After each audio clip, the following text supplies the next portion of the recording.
9,000 साल पहले एक शहर समुद्र में समा गया। अब वैज्ञानिकों का मानना है कि ये भगवान कृष्ण की द्वारका हो सकती है। लेकिन यहाँ एक समस्या है। इस शहर की संरचना उस समय की तकनीक से कहीं आगे है। कैसे संभव है कि इतने पुराने समय में इतनी उन्नत सभ्यता मौजूद थी? 1980 के दशक में खंभात की खाड़ी में गोताखोरों को कुछ अजीब मिला। पानी के नीचे 40 मीटर गहराई पर विशाल पत्थर की दीवारें और सीढ़ियां थीं। ये कोई प्राकृतिक चट्टान नहीं थी, ये एक शहर का ब्लूप्रिंट था, जिसे बनाने का कौशल हजारों साल पुराना है। तो सवाल यह है कि समुद्र ने इसे कब और क्यों निगल लिया? लेकिन असली झटका तब लगा जब कार्बन डेटिंग की रिपोर्ट आई। जो लकड़ी का टुकड़ा उस डूबी हुई दीवार से चिपका हुआ मिला था, वो 90-9500 साल पुराना निकला। अब जरा ठहरिए, अगर लकड़ी इतनी पुरानी है तो शहर खुद कितना पुराना होगा? ये डेट हमें सीधे ले जाती है 7050 ईसा पूर्व में। ये वो दौर है जब दुनिया के बाकी हिस्सों में इंसान अभी पत्थर रगड़ रहा था और यहाँ हिंद महासागर की गोद में एक पूरा महानगर खड़ा था। और ये टाइमलाइन एकदम सटीक बैठती है एक और बड़े धमाके पर, महाभारत काल। पौराणिक कथाओं में कृष्ण की द्वारका का वर्णन है, जिसे समुद्र ने निगल लिया था। ये डूबी हुई बस्ती बिल्कुल उसी भौगोलिक लोकेशन पर है। अब ये महज इत्तेफाक नहीं हो सकता। भूवैज्ञानिकों का मानना है कि करीब 9,000 साल पहले आखिरी हिमयुग खत्म हुआ और बर्फ पिघलने से समुद्र का स्तर एकाएक 40 मीटर तक उछल गया।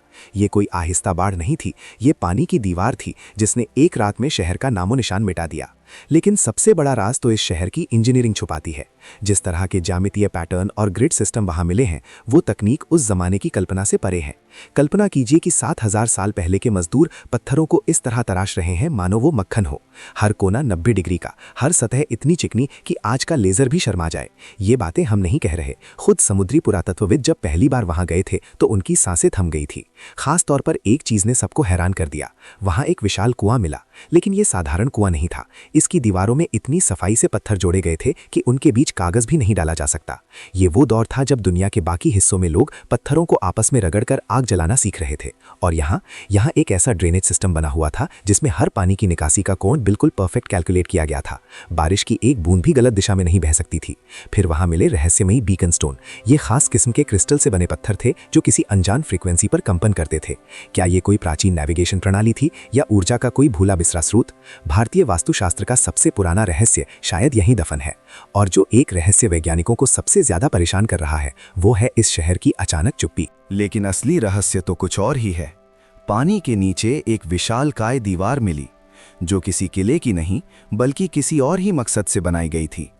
इसमें कोई प्रवेश द्वार नहीं है, कोई निगरानी चौकी नहीं। तो फिर ये किस चीज की रक्षा करती थी? वैज्ञानिकों का अनुमान चौंका देने वाला है। ये दीवार लोगों को नहीं, समुद्र को रोकने के लिए बनी थी। एक ऐसा शहर जिसने सागर से युद्ध करने की हिम्मत की। लेकिन अगर यही भगवान कृष्ण की सोने की द्वारका है, जिसे दिव्य शिल्पी ने रातों रात बनाया और फिर समुद्र ने निगल लिया, तो ये दीवार अपनी आखिरी सांस क्यों गिन रही थी? द्वारका के रहस्यों का बस एक कोना ही हमने छुआ है। समुद्र की गहराइयों में अनगिनत कहानियां सो रही हैं। सबसे बड़ा राज अभी बाकी है। सब्सक्राइब करें, लाइक करें और कमेंट में बताएं। सब्सक्राइब करें, लाइक करें और कमेंट में बताएं।